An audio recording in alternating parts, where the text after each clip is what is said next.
Hello again. I'm back in business maybe.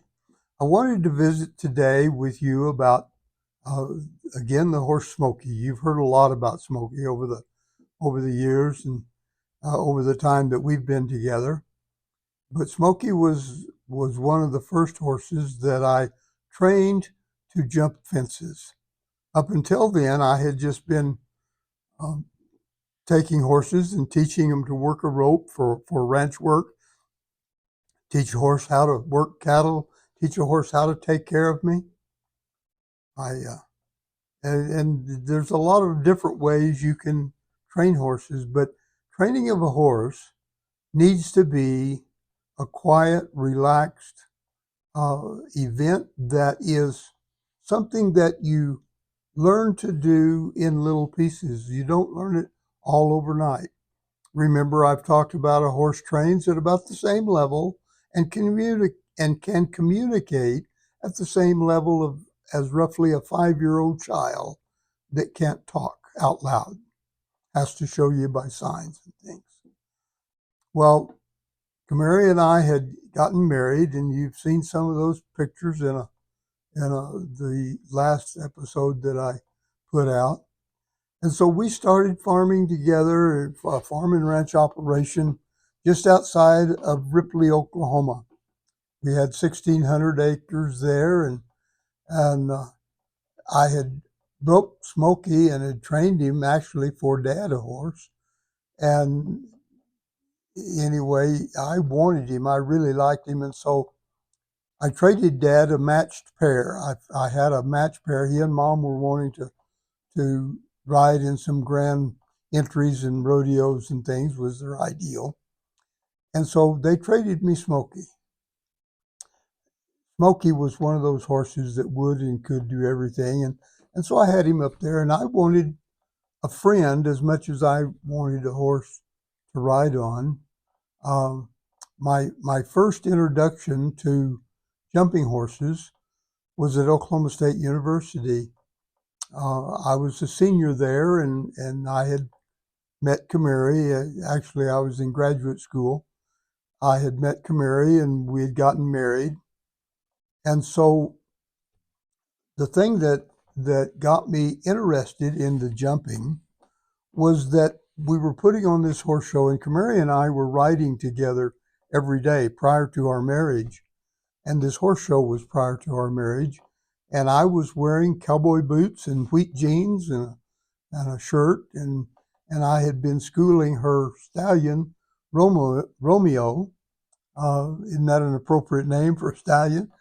I don't remember his registered name. He was a registered saddlebred, but he was the first one that I really did much jumping on, and I actually jumped in this first horse show, and I found the thrill that I got in rodeo.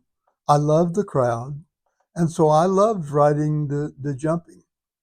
And it was through that I had gotten to know Kamari, and we'd gotten married, and so I got Smokey, and we were training students to ride and training horses to jump, and I had a 1,600 acre farm and ranch operation. I had 600 acres of crop ground that I grew wheat and corn and alfalfa on, mostly wheat, uh, and training horses on the side. I had about 350 head of mother cows, and there's some stories of that with horses that you'll get to hear in the next coming videos. But one day Kamari was in the arena teaching, and I was off riding. I'd gone to check my horses, riding Smokey, and I'm headed home, and I thought,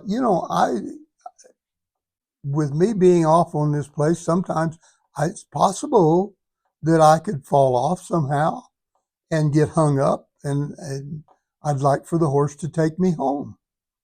So I thought, well, today's a good day for him to learn. So I got off of him, and I kept the bridle rein in one hand, and I put my arm through the stirrup and told him to go home.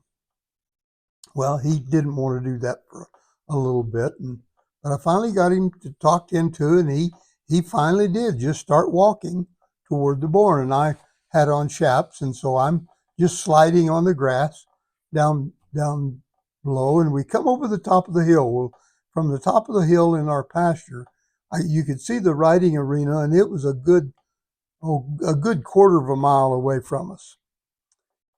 Well, some of the kids saw me coming over the top of the hill with Smokey walking, and I'm hanging on his side. And of course, they couldn't tell from that distance whether I had a foot hung in the stirrup and was dead or, or what. And of course, with my arm through the stirrup, I'm looking toward the back of Smokey, and he's walking forward. So I couldn't see the arena. Well, here they came, charging up the hill. And Kamari was most upset that I had not told her what I was doing. I had to repent of being that way, because I had always been very self-sufficient and not answerable to anyone what I was doing.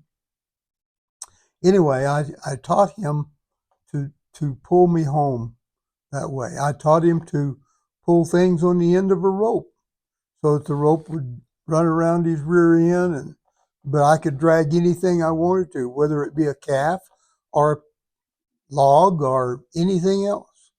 And you have to just do those kind of things with patience. You don't try to overtax them. That's why I had kept the rein in my hand, as if it had created a storm by me laying down beside him. Then I still had some control. Horses, if someone is hung up in a stirrup, you would think, or at least I thought, that a horse would turn toward it and run sideways away. That's not the case. If someone is hung in the stirrup, the horse turns his head away, they run, but the rider then is on the outside. And if the horse happens to run in a circle, the rider is out there hanging in the air, if you will.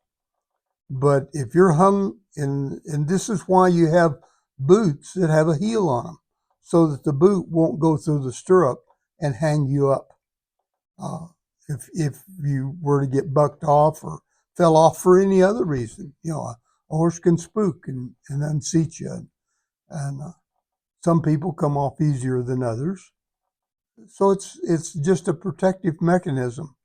But know that a horse is going to run away and turn away from that rider rather than turn the body to them, where you would have some chance of surviving if they would do that.